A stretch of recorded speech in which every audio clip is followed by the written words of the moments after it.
What's up, everyone? How are you? Hope you're all well. Hope you're all safe.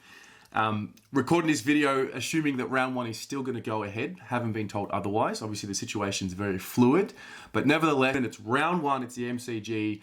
It's Thursday night. There's no crowd, but I'm sure everyone will hear us cheering from home. And you know, it's mixed emotions. It's exciting to have the footy back, albeit with a little bit of uncertainty, but one thing we do know at this point in time, at recording this video right now, is that we are going to have a game, which comes as a surprise to a lot of people. But, you know, for us, or for me personally, and I'm sure many can relate, footy it's escapism. You know, we're tribal by nature as human beings, and our footy clubs mean so much to us. And when you talk about how long our pre-season's been and how much we miss just sitting around with our friends, family, watching the games, and really just soaking up every moment of the season, you know, it's going to be a special night. I did watch the AFLW game last weekend and still enjoyed that. And so, you know, this will pass. We'll get through this together, however it's going to be.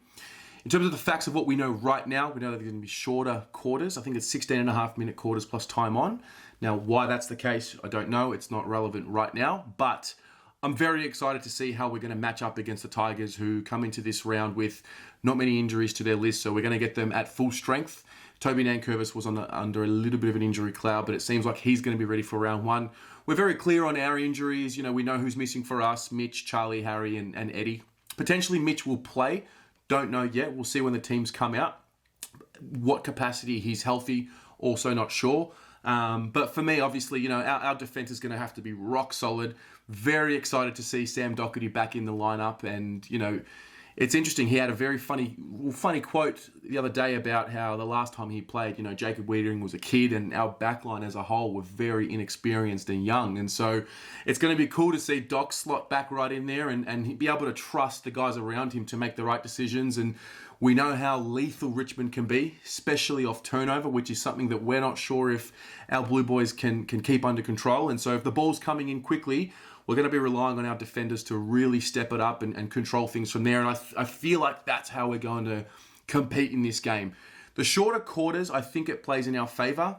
The reason I say that is because one thing that hurt us last year was the red time goals. Later in quarters, we just, you know, we are still, I don't want to use excuses, but we are still a relatively young list compared to the rest of the league. Maybe not so much this year, but especially for that team that's going to show up on Thursday night. You know, those late quarter goals really hurt us. And so you would imagine with shorter quarters that it plays in our favour a little bit and we won't gas out as much. We'll be able to play at a higher intensity, and I would assume that we can keep up with Richmond if we're having shorter quarters. So that's a positive for us.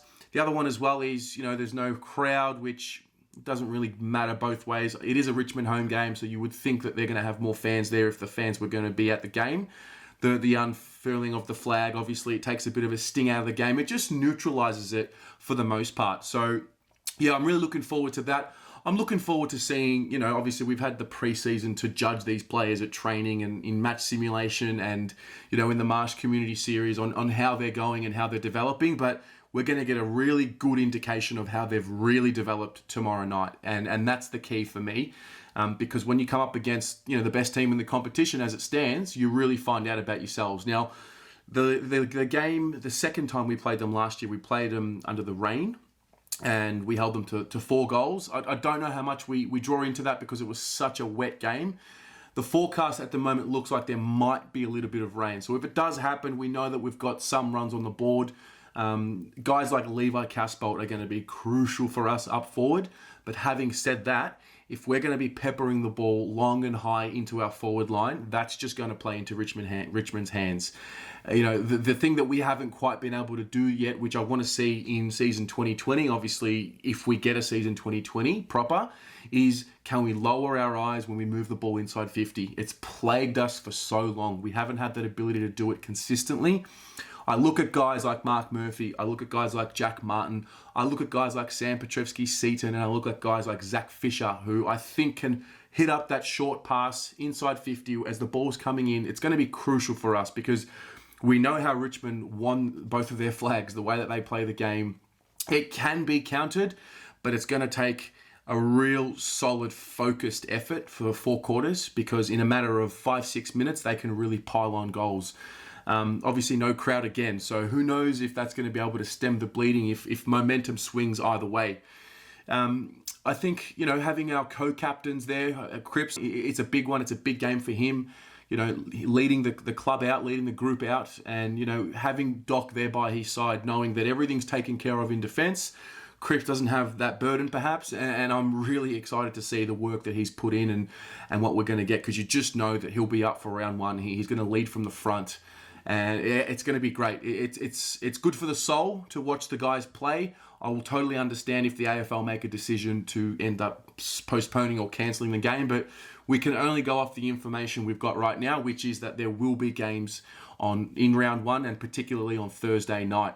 As for my tip, well, I originally tipped Richmond by 9 points, and that was assuming that we were going to have a full game. Now, with shorter quarters, I really do think we can challenge them. Do I think we're going to win the game? I don't think we're going to win the game. Is it more possible than what it was yesterday? Absolutely. I just think you got to give them the respect that they deserve. 2 out of the last 3 premierships. They're a great side. They're healthy as well. I feel like the forwards missing for us is going to hurt us in the early parts of the season. And therefore, I think Richmond will win in a close one. But if we are able to keep it with them for the 4 quarters and even pinch a win, goodness me, imagine the season ends and we've got the only win on for the season against Richmond. It would be amazing. So I sort of see the game playing out. I think we'll come out really strong. I do. And I think the experience of Richmond will take over. And as I said, not having our full list to choose from is probably what's going to hurt us in the end. Because I do feel like for a team like us to beat Richmond right now, I think we need to be at full strength. So happy to be wrong, but that's how I see it. What about you? What are the keys to beating Richmond? This might be the last time we're chatting for the year. So if this is, let's have a good conversation about it. Let me know in the comments below. How are we going to beat Richmond? What are the keys to success here? And where will you be watching from? Go the Blue Boys.